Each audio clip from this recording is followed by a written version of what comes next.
Hi everybody, welcome back to Boss Up with Adele Chow, and in this podcast episode, I invited a very, very special someone, and he is none other than Timothy Tiah. Hello. Okay, before he introduces himself, I want to do a very personal introduction. Like, I know Tim when I was only 16 years old. He's actually like the founder of Nafnang, Netcentric, and like literally he's my boss because back then I was just a blogger and like we met since like way before. But obviously now he also runs Colony, like a very atas premium co-working space with Jerry as well. And recently he is like a, I want to say very boom content creator. Yeah, but I will let you hear from himself lah. Maybe just a short introduction. Okay. So I'm Tim. I am the husband of 4'9", who's also Yes. one of the longest running influencers. I have two kids, also quite famous because of my wife, and a dog also very famous, and another dog that we just adopted. So the two dogs, Butters and Pablo. I also run Colony, co-working space, and we have two brands under there, Colony and Jerry is a more mass market brand. So I started Nafnang back a long time ago, 2007. 2007. Yeah. That's like 20 years already. Yeah. Wow. Yeah, so we IPO'd in 2015, but I left in 2016. So I actually left and sold the last of my shares maybe in 2020. So I've been out for at least 5 years already. But even building Colony, it's been very big also lah, right? So later we will ask. So today I actually very honored to actually invite him. I mean, I know Audrey, since long time ago. So but today I think really just wanted you to share some gems lah with like the younger, whether or not they're entrepreneurs or creators, because I think you really come from that space. Like you see, you started since 2007. It's like in 2 more years we're talking about 20 years, right? And then like you also won a lot of awards. You're also like the EY award, EY entrepreneur, and you're also in like EO and a lot of all this fancy title. Team got everything okay. But I think like maybe just as a start at this season in your life, like just now I mentioned if you haven't followed him, please do. Okay, Tim Tiah, like he really let me just tell you, he has been posting consistently, I think, for the past few months, and his follower grew from like I think 40,000-50,000 to over 100,000 in just less than, I think maybe 36,000. 36,000. So like 36. 36,000 to 100,000 follower in less than how many months? Less only. 3-4 months, right? Something like that. Yay, right. Like so. Okay, we just dive straight in. I think first thing first, what made you want to start posting again? I mean, I follow you since forever lah. Like what made you wanted to post again after so long? You've been in the space for so long. So I did have a period of time where I stopped posting entirely, like months go by, not a single post. And I kind of given up on my account lah, because I was just focusing on other things. And being an influencer was actually more of like Audrey's thing, my wife's thing. So I did still appear in her videos and help her with her videos, but myself not really. But then this year I decided to try something because, and it was actually for a pure business reason. So Colony. No, I really like that one. Like you said, don't spend so much money. Book a place in Colony. It's so good lah. So Colony. And now it's like an ad space. I saw. Okay, sorry. Go on. Yeah, so Colony, we spend a lot of money like on advertising. So I think last year we spent maybe just on the performance ads and all. We spent maybe 1.5 million ringgit in a year. So I was thinking, wow, that's crazy. And our cost per lead keeps going up, and how much is your cost per lead now? 10? It depends on the product, because it can be 100, 200 ringgit for, let's say, an office lead. But if we close it, then it's a very big contract, right? So the design and build one. Design and build. So it really depends on the product. But it kept going up, the cost per lead. So then I was thinking, okay, what else can we do? And then people were telling me, oh, you should, as do a yourself founder, as a CEO, focus on personality, because now that's the trend, That's right? the trend, Right? So you are like, okay lah. I said, okay, but I cannot be in front of the camera like talking about myself, right? About you. I am not comfortable like that. I don't like show him this is my car, this is my house, and then I talk all that. But at first, one of my colleagues who was helping me with it, he pushed me to try it lah, and I did try it at first, but it was so unnatural for me, and it was just I felt like dying lah. So then I thought, okay, what else can I do and not focus on my face, right? And I'm a big fan of all these like YouTube videos where informative ones, yeah. Like Modern MBA, Wall Street Millennial, and in these videos, right, you don't even see the YouTuber's face. You just see all these B-rolls faceless and he video, shows, and he just talks, right? Yeah. So actually, I thought, I'm very nerdy. I like all these random things, and maybe I could share stories like this, but without my face. Yeah. But then my colleague was like, no, you have to have your face. At least have your face, you know. So I was like, okay, fine. That's the only thing that I chose. Okay, I have my face, but I won't talk about me. I want to talk about everything else but me. And so it started lah. And then it started, and gradually, bit by bit. At first, it didn't really get a lot of traction, you know. Then I just thought, oh, but it's quite fun, so I just keep doing. Yeah. And then I can tell you really enjoy it. Yeah, I do. Yeah. So I can tell you an example of how I enjoy it. So right now I'm doing YouTube, right? And YouTube sucks. YouTube is hopeless because if you're in Malaysia, the YouTubers, you get paid very little from YouTube because our CPM is very low, right? Clients don't really want YouTube. They always want IG and TikTok, right? So that's useless too. So there's very little monetization opportunities, and it's also very hard to get views or subscribers on YouTube. And even if you have 1 million subscribers, it doesn't translate to views. So YouTube is actually like hopeless lah. Quite hopeless lah.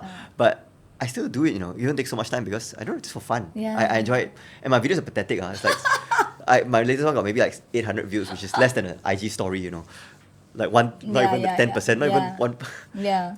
So yeah, you know, so I just did that lah. So how did you feel when you gradually saw like, oh my god, I am going viral? Like Anwar Ibrahim liked your post. You know, like how did that feel? I mean, and I think really coming from that space is that we're talking about 15, 18 years ago. You also blog, and then obviously it's a very long time lah. And then now I'm very curious, really, even as a follower, like how does that make you feel?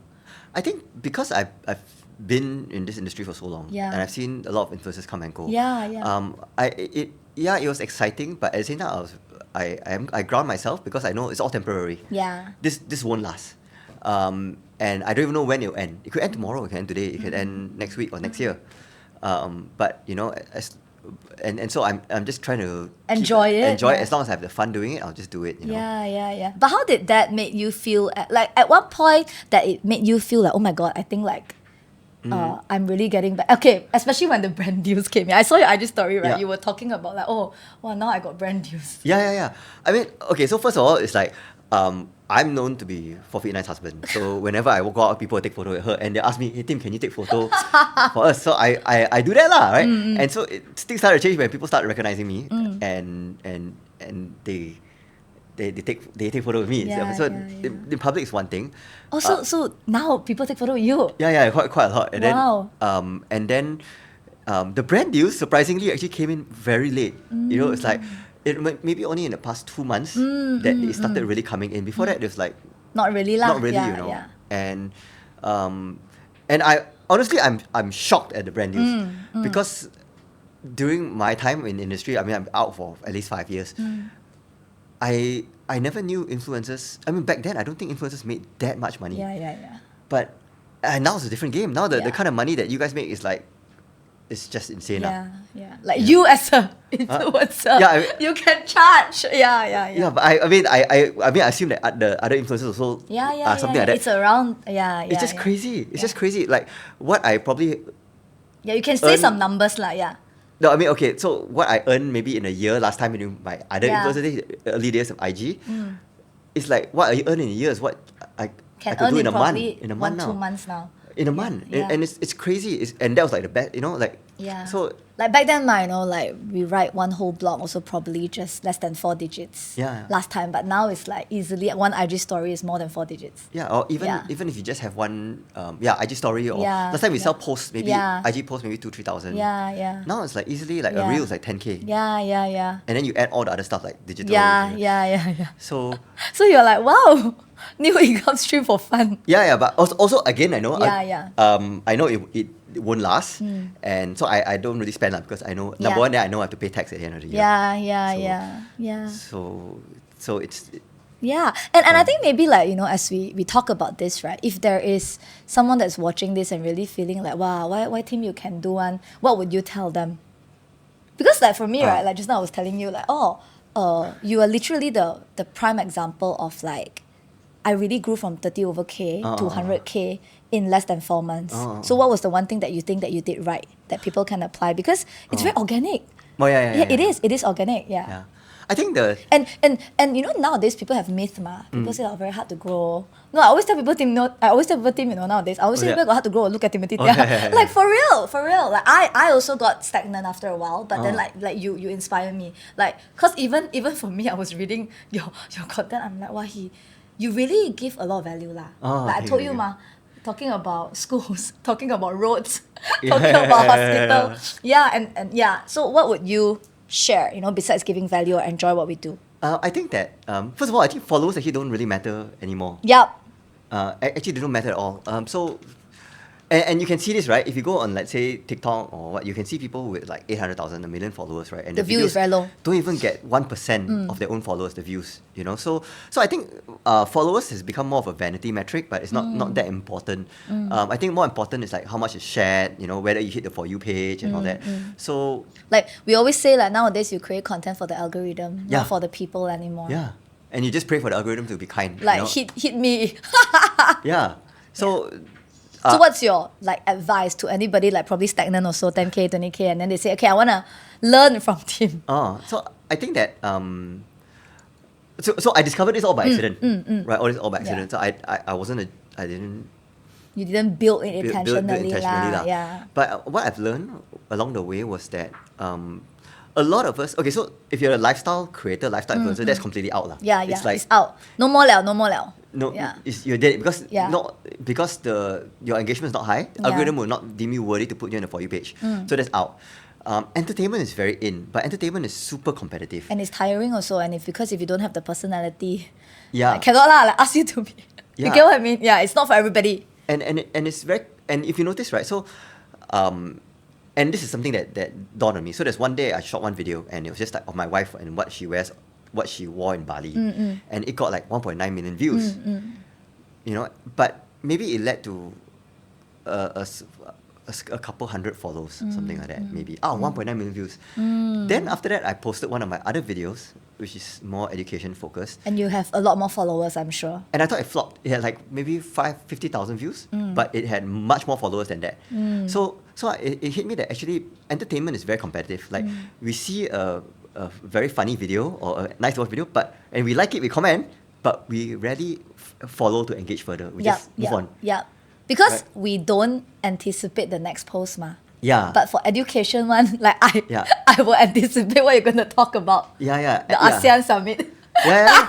Right? Yeah. So Budget 2026. Yeah. Right? Yeah. So I think education is a bit easier. Yeah. And maybe other verticals that might be a bit easier. Yeah. So I think it's really like you also have to know what you're good at lah. Yeah. Like honestly, I feel like what you mentioned just now, you said like I'm a geek. Like you mentioned I'm a nerd, right? Like so you also like to read. You also memang, you enjoy talking about hospitals budget. Like because I was just telling Tim just now, like we were literally laughing with Audrey, like who talks about this? And then you can see like you really enjoy it. You can tell like you're passionate about it, and the audience can feel lah. So when I watch, I also like wow. I want to know about the hospital. Then after I finish watching, I'm like, how does this have to do with me? But I just feel like wow, very good. So I think to all of you that's like listening in today, I think it's really very important to know what you like lah, right? Like what you like about it. And I really agree with what you say. It's no longer just about like pointing every single thing already, like lifestyle or whatsoever, is gone already. It's really like how can you be known for that one thing lah? Right. Yeah. So I think let's shift gear a little bit. Like I also want to talk about how you built your brand, right? Okay. Like tell us a little bit about Colony right now. Colony, yeah. So Colony is a luxury co-working space and event spaces, right? So we do we operate mostly in KL. We have 5 locations now, and then we also have under the group we have a sub brand called Jerry that has 12 locations, which is a mass market brand. And we also have recently bought over this cafe. Oh yeah, Dough by Mac. They're opening in Society Mall Kara. Oh yeah, right, below POS. Yeah. It's coming to you. So and so Dough by Mac we struggled for a year with that. We found that we were intending to do catering for Colony space, which we did, but it's just very hard to make money there lah. service business. But then recently, Meg, our partner, launched this granola product that went very viral. good. Very good. Yeah. Yeah. It's really very good. Yeah, so now it's now on like supermarket stores. Yeah. It's in Cura, and it's going to hit more supermarkets. And that has really brought the brand to where it is, like profitability and everything. Yeah. So yeah, I mean, that's generally the whole group of the company. Yeah. So when we talk about like literally influence and brand, right? Like, what's your take right now? I think like how do you define someone as like influential, and how do you define a brand that's trustworthy and influential? Yeah. So it's very different times now. In one line, like whether somebody is influential now, today, depends only on one thing, which is, can you get on the For You page? That's the only thing. Actually, by the algorithm.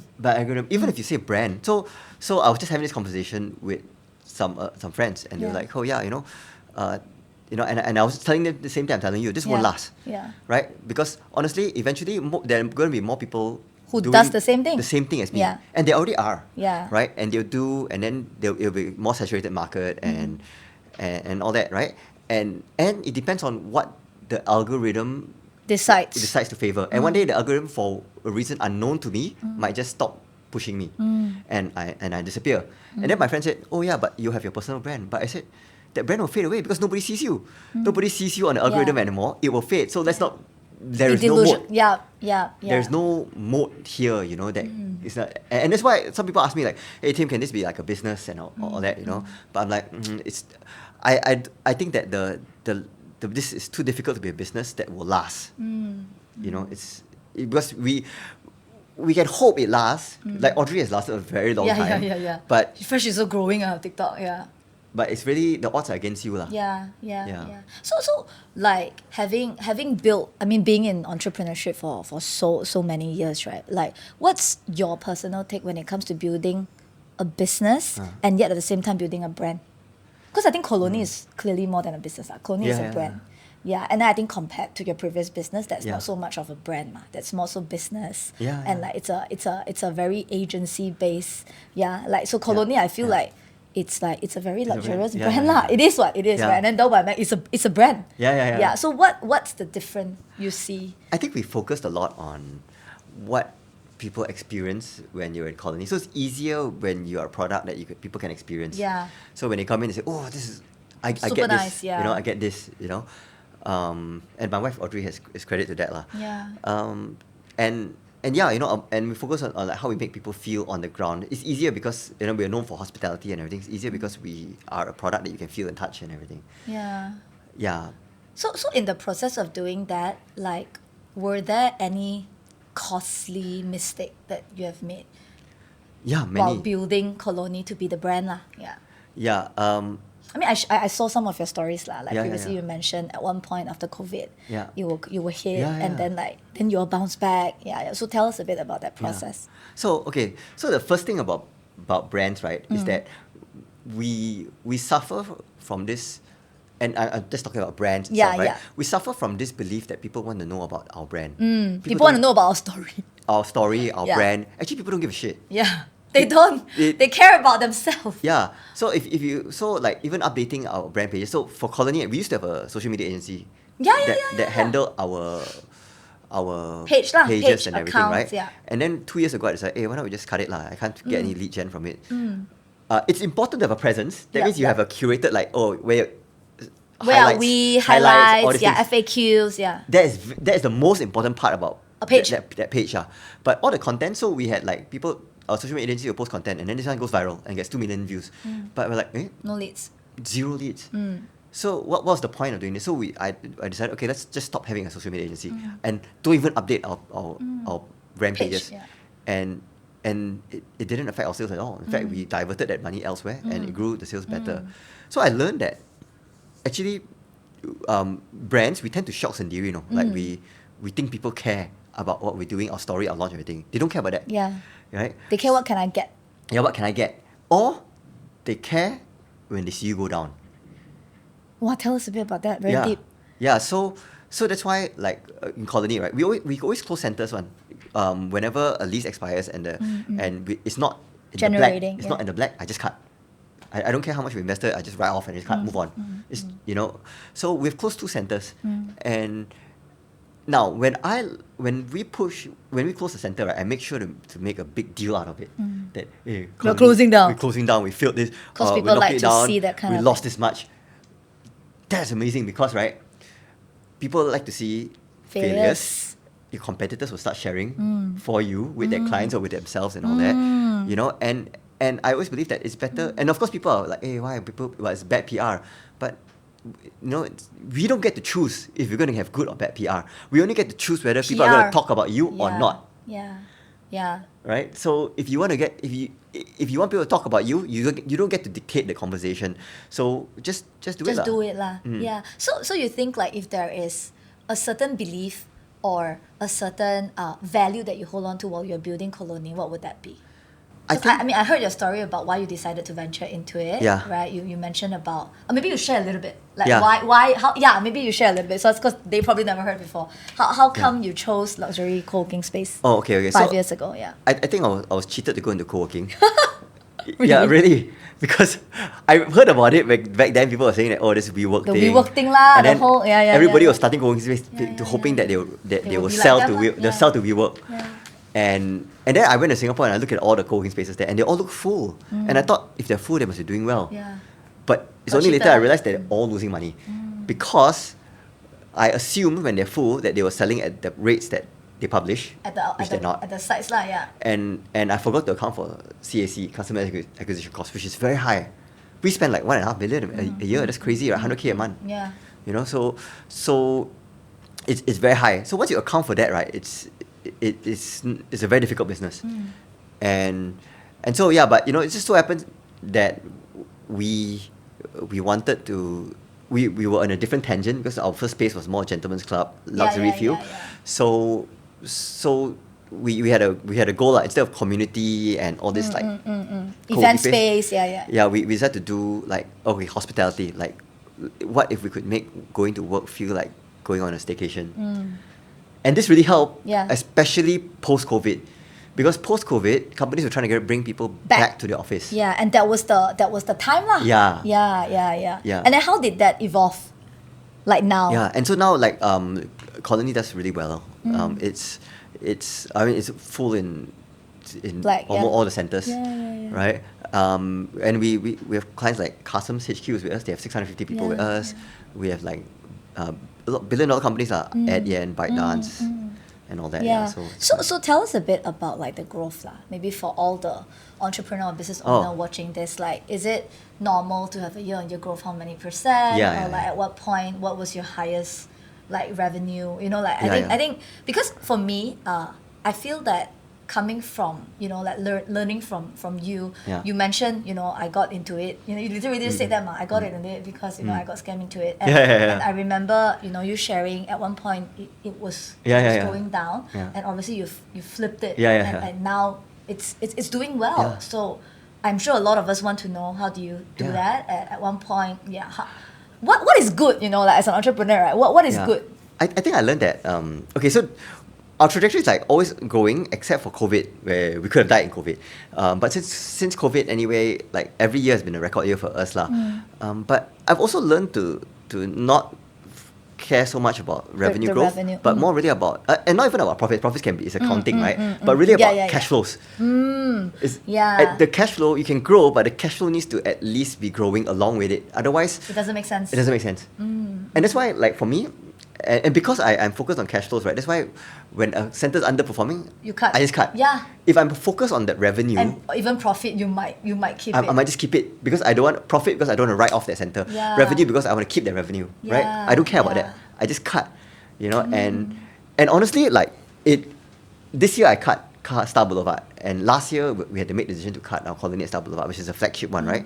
And we cut it because it was mildly loss making, and we were just coming off our best year ever, end of last year. And I told them, we talked to our team, and I always have this belief that we need to cut underperforming centers, not when times are bad and you are forced to cut, but when times are good. And you know. And Because one day, two things will happen. The first thing will happen is that this loss-making unit can get worse. And it will drag the rest of the ones that are good. It will drag it down. And your profit-making units can also come down. Yeah. Right? And that's what I learned from my Nafnang days. So we decided to cut. And you know what? We closed the center in March, right? In June, the government announced the SST on landlord rentals, 8%. Very significant for us. Because we cannot just pass it on, you know. We have signed contracts with a lot of our clients. So we have to absorb the 8%. So if you imagine our margins are pretty high, like 25-30% EBITDA margins, right? Because we're luxury and all that. But if you think, let's say if you take 25%, 8% is already 1/3 of your cash flows gone.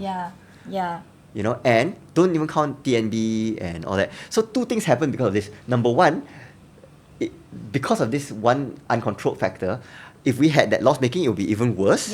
And not only that, but all your current making ones also it will come drag down. And I think we would be in trouble, not in trouble lah, but it today will, it will be a big chunk lah. I think today, you know, it will be very bad for us lah. So today we are affected seriously in the second half, but at least we don't go into losses or negative cash flow. Otherwise, it's very stressful. You know? What is the number one common mistake you see entrepreneurs making, especially the younger ones? I mean, age is just a number, but you get my point. Like the more aspiring ones. I think maybe we think that we often think that the good times last. They never do. Right. And I think that the difficult part is also getting a consistent feedback loop. Because when you're doing well, people always want to tell you what you want to hear. You know? But to get people that tell you things that you don't like to hear, but it was necessary. And actually, so I obsess over bad news. Whenever I have a meeting and I ask with my managers and they're like, things are good, things are good. Then I'm like, oh shit, I'm scared when things are good. Because means we don't know the bad stuff is where is it coming from. And good, right? Okay, we hit a record sales, like, okay, great, we pat ourselves on the back, right? But it's not actionable, but bad is actionable. I can fix this. I really like that. You know? So constantly have a feedback loop to tell you negative feedback, because you can work on that. But good, there is no actionable step. Nothing. What can you do? You hit record sales, okay, so what? See, celebrate. You can study why you're doing well. Why you're doing well. But you know, you already know that. So what is some of the, like, really besides the mistake, right? Like, you have been, you know, for me, I think like you have been building multiple business along the years. What would you say was your different style when it comes to running a business over the years? Are you the same kind of entrepreneur or very different? Can you tell us a bit about that? Okay, so in nothing, I don't think I knew how to manage teams well. Now then, and my story was that, like, in nothing we had like 250 people at one point, you know, and then I started Colony, and then when I went to start Colony, there was like only 7 people in the team, and I remember like back then there was like so much politics and fighting in the team. The seven people. So I was like, what the hell? Like 7 also got a problem. Means I clearly don't know what I'm doing, you know. So I studied a lot of books and read a lot of books about how to manage teams. And then I learned about, like, it's a very long story. I mean I eventually did a course about it, right? Like about people and teams. Yeah, managing teams and how to set goals and all this kind of stuff, you know. But I'll give you an example. In nothing, right? I would always something always goes wrong. I'm sure you know, right? Something always goes wrong. Sometimes it's not even your fault. Sometimes the client just changed their mind. And then what happens is that they got problem with the ops panel. Then I get an angry message or email from the client, and then the client's like, oh, I want to talk to Tim. Okay. So what happens there? You go and talk to Tim. I go and solve the problem. You go and talk to The minute I talk to the client, problem solved immediately. Then the client's happy. Say, oh, Tim care about my business. My team also was like, wow, no wonder you're a boss. Okay. Me, I feel, no wonder I'm boss. Okay. Right? But actually what I have just done is I have just told the client that my team member is not very useful. You want to get anything done, you talk to me.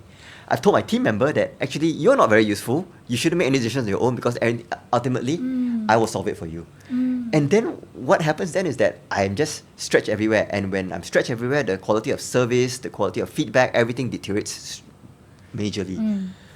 You know? And that's why now in Colony, right, we have like major issues sometimes, like flooding. Then you're like, no, don't talk to me. Yeah. No, they handle everything. I don't even know about it. We had one Jerry where the floor below caught fire, and we had like the fire went up to our space.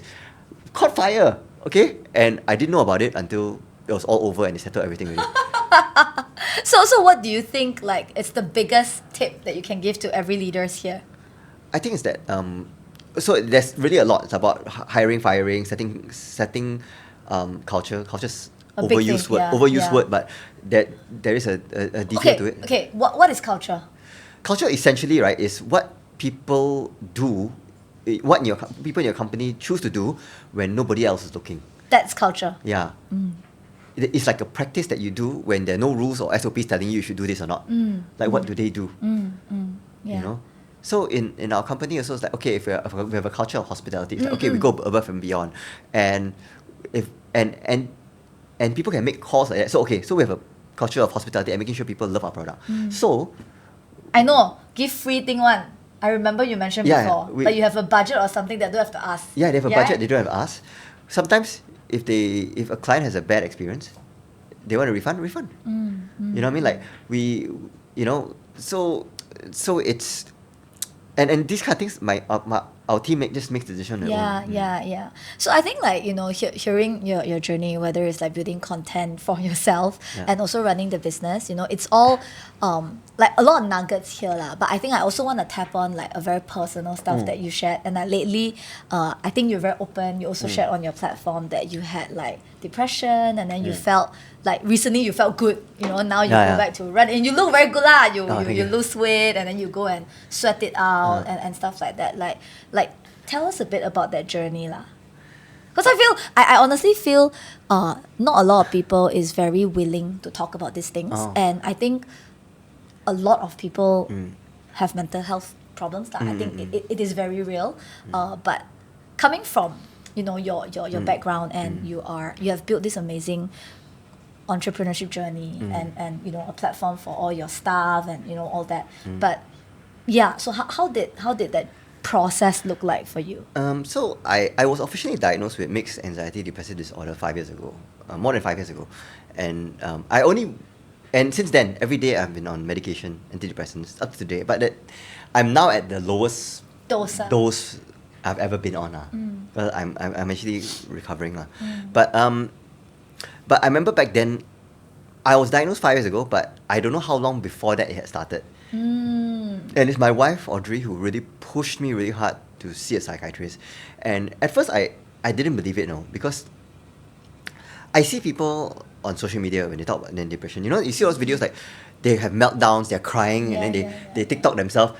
And I can't relate to that, because when I am like having my meltdown, where got time to? I can't take out my phone. I can't even let anyone see me. They even talk about freaking live streaming myself or taking a TikTok video. So I'm like, that's not how I feel. So I don't think that's me. And then on top of that, I was also very high functioning. Yeah. I was working, I was everything, So and this is something I learned. There are a lot of people who are high functioning depression. They can still function. Yeah. But they are not okay. They can go social events, they can laugh, they can network, they can do everything. Carry out all the responsibilities 101%.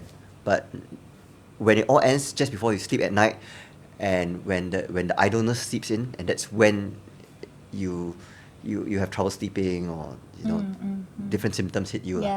So yeah, so I finally did it, and then and when I got diagnosed, it was like a label, and I was a bit scared lah. I didn't want to tell anybody about it, because I thought, what if people think I'm weak? Will my investors, my clients, my teams want to follow me? But one day I just got, because maybe part of my symptoms is that I just worry or get anxious about every small thing. I always worry, I was always worried like, what if one day someone finds out? Because you are anxious already. Yeah. And so there's one time I was talking to my friends, and then they were just talking, this guy got depression.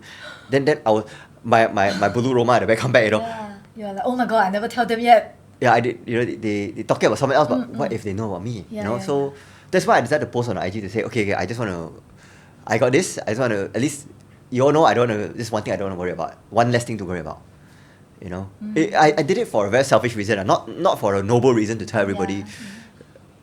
I'm trying to lead this mental health thing, but it's just that I was afraid people would find out, and I just wanted to get ahead of it and focus on my recovery. Yeah. Then, like, how did that journey look like for you? Because I think 5 years is not like 5 months. Yeah. And honestly, when I saw your post, I also like, wow, you are very high functioning. Because I think in the 5 years, you are still there, what? Like, you are still working. I see colonies and Jerry's opening, you know, like I still see you in some events. And I was also like, really, you know, like as a human, I also was thinking like, wow, what was going through your mind, and I think is what was behind closed doors was a bit very difficult. Like I think if you talk to Audrey, I think she would. My wife was the caregiver in this thing, and she had to deal a lot with it lah. There were times when I melt down. There were times when so fortunately for me my symptoms don't manifest in an aggressive manner, so I don't get angry. In fact, I'm like the complete freaking opposite. I'm like numb. And like a downer, you know. So when I'm just with wanna Audrey, be sometimes alone lah, maybe like quiet, and So when I'm with Audrey, you know, Audrey's like very happy, cheer. Then I'm just my presence there, right, sucks away all her joy, or her enthusiasm sometimes, you know, because I'm just a downer. The way I speak is just like flat, everything, you know. So, you know, but then when my parents come, I've automatically switched on the button function. and I put on a show and I'm like, I'm totally fine. So even my mom and dad were like, huh? Is he? Really? You know, like, and then my audio, you don't know, he's putting on a show every time you're around. You know, so yeah.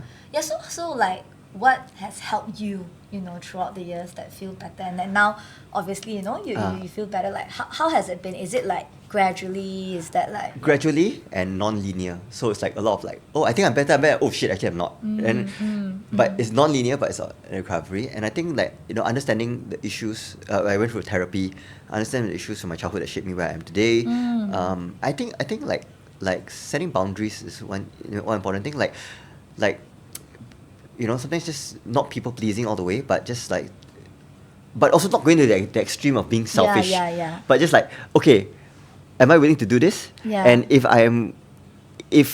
I choose to do this and I choose to do this, right, then I shouldn't resent it, or I shouldn't, you know, I should just embrace it, you know. So I think like, maybe just go back a bit. So 5 years ago, what were you feeling before you decided? You know, just for everybody that's listening in, you know, like, how would I know? Do I need to see somebody? For your case lah. Okay, so generally, like, for high functioning, it's just so hard to tell, because high functioning people are very good actors. I was a damn good actor. I can switch on immediately, you know, and hide it. But otherwise, you know, people with depression tend to find it more difficult to find motivation to do things, get out of bed, to do anything, and you can see that it normally comes with a collapse of self-worth. So everything you blame yourself. Even a small minor thing, and sometimes you would freak out over one small minor issue that the next day you think about, actually, why was I freaking out over this small thing? Okay. And it's very important to actually be aware of how you're feeling lah. If you are constantly like high functioning, you won't even have time to notice these things, right? So on the flip side, like, you know, at this point now, after 5 years, what has helped you actually feel better lah? If there is one thing that we can share with our audiences. I think understanding that, okay, so depression, right, is not sadness, you know. Depression is actually a numbness, you know. It's like your inability to feel joy and that, you know. So in a way, I have stopped. Okay, so now, you know, it's because of my fitness thing, I've also stopped drinking. Oh, good lah. 3-4 months, I don't drink lah. If I do, maybe a sip. Maybe that's why the glow. Oh, yeah. Maybe I don't know. Maybe, but because they always say they say if you don't drink alcohol for 1 month, you will be able to see the glow change. Yeah. I mean, that's what they say lah. For females, so they always say like if you don't take alcohol for 1 month, you will have a glow. Oh, I didn't know that. So I stopped it because I just wanted to get a 6-pack lah, right? So and empty calories and everything. But one that I realized is that alcohol is really an amplifier. It makes you. It's mood altering drug. It makes you really happy or can make you really sad. And for me, like, I realized that since I stopped drinking, I have been less happy. Oh. Yeah, because I feel less joy. But at the same time, I feel less depressed also. Less sad also. So my wave band is not the gap. like that, but it's just like that. And in a way, it made me more stable. And I think that's where I am right now. Like, I have a bit more peace. I'm not overly So if you know that I don't over celebrate, Yep. but I don't over freak out too. And I think that is where probably stability looks like. Yeah. And I think like just talking with you the entire time today, I think one thing I really captured is actually we don't have to just over celebrate something, and we also don't have to over like be negative about something. Actually being here is probably the best wavelength and that consistency for you to go. Right? Whether it's content creating, right? Whether it's running a business, or even whether it's like dealing with your journey lah. So I think like maybe as we come to a close, to anyone here that is watching, say they wanna, I don't know, they wanna curb mental health, or they wanna start a business, scale a business, or they just want to build their content to be 100K follower, what would be some of your advice lah as we wrap this up? Okay, so I wouldn't recommend being a creator or influencer. I think it's just very, very schizophrenic, you know, like, because like you're just at the mercy of algorithm, and it's like ups and downs. Sometimes you do well, sometimes you just don't do well. And and it's linked to the mental health. Because your entire worth is now dictated by the algorithm. So I'm very I'm very careful to not make it my identity, and it's like, okay, like if you ask me, so I'm like, it won't last. You kind of just make it very clear. It won't last, and I keep my expectations low, and but one thing it really takes, right, and I noticed this in a lot of creators, and I really admire that. I told my son this. I said, motivation, right, is most important when you don't see results, because that's when you need it the most. And when I see a lot of these creators, right, the young ones and everything, I really admire them. I see this one creator that I shall not mention who, that she has like 800,000 followers on TikTok, but maybe her she puts so much effort in her videos. They're really, really good videos, but only 5,000-10,000 views every video. But right, she keeps showing consistently. up. She does not freaking give up, you know. That I really admire. And if you ask me what it takes that. It takes like, no matter what, you just keep going, right? And until you die, you know. And I admire that, because who can do that? And that's why she is where she is today. I think this applies to everything. Right? Whether or not you are trying to start your business, whether or not you're scaling your business, or do whatever you want to do lah. Can you wake up and keep going and keep going? And in business, even more important, right? Because you have down years. Up years, very easy to feel motivated. But when you're down years, and you got to self-motivate lah sometimes. When things are not good. And I guess they just get used to things not being good. I really feel like you are like that way. Like, I think you said this for the 4th time already. But I think that's a tip. Like my biggest takeaway after talking with Tim is that I think sometimes we don't have to over glorify things. And you just, I wouldn't say pessimist, but I would say that you really ground yourself and know that, you know, and there is a certain truth. Not everything is there forever. And if you constantly remind yourself and having that awareness, probably it will make you more grateful, and you appreciate what you have now, and then you enjoy what it lasts. And also one thing Audrey has taught me. Now, don't get me wrong, right? I always see my friends, right, and a lot of them do so much better than me, and I feel jealous one, you know. I feel like, wow, shit, this guy builds his business. Now, I never feel jealous about the material stuff, because I'm not into cars or houses or anything like that, you know. But I'm jealous at the achievement that they achieve so much, you know. So I admire them. And then Audrey just taught me one thing that's really stuck with me all today. She said that, look, you just have to accept that you are where you are. You are where you're supposed to be in your life right now. And things are not so bad, right? And after she said that, I'm like, actually. So good, right? Actually, you are right where you are supposed to be, and things are not too bad, right? I think that's a reminder that I need also. At the end of the day, actually, you know, we don't really need much. And I really can resonate with that, like when you say like achievement, because I think like I can relate. It's not that I need a new car or whatsoever, but it's that pursuit of like excellence and that more, right? But I think there's never gonna be enough one lah. Yeah, There's never gonna be enough. So the most important thing is just, very cringe, but I think like be grateful. You're where you need to be.